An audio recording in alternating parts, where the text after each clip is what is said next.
In die eerste boek van Petrus hoofstuk 5 verse 6 tot 7 word ons herinner aan God se uitnodiging om ons bekommernisse in sy bekwame hande vry te stel. Verneder julle dan onder God se magtige hand, sodat hy julle op die regte tyd kan ophef.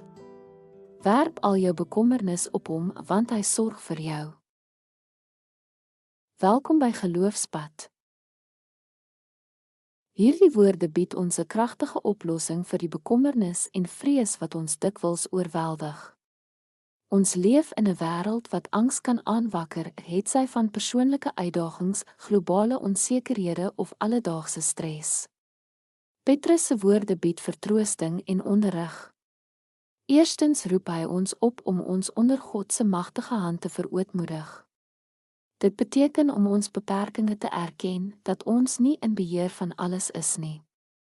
Nederigheid gaan nie daaroor om minder van onsself te dink nie, maar om te erken dat ons Hemelse Vader alle dinge in sy hande hou.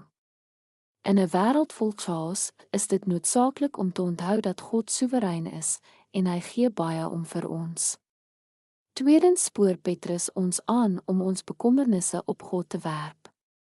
Bekommernis is dikwels gewortel in die oortuiging dat ons alles op ons eie moet hanteer.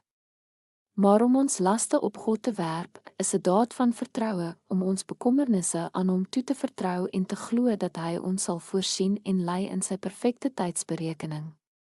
Dit is 'n doelbewuste keuse om die gewig van ons bekommernisse oor te gee, met die wete dat God kragtig en liefdevol genoeg is om dit te dra. In tye van beproewing moet ons onthou dat God beloof om ons op sy perfekte tyd op te hef. Alhoewel ons dalk nie altyd die tydsberekening of die uitkoms verstaan nie, kan ons vertrou dat hy alles vir ons beswil saamwerk. Kom ons bid. Here, ons dank U vir die vrede wat voortspruit uit vertroue in U sorg. Help ons om onsself voor U te verootmoedig, ons bekommernisse op U te werp, met die wete dat U ons liefhet en vir ons omgee.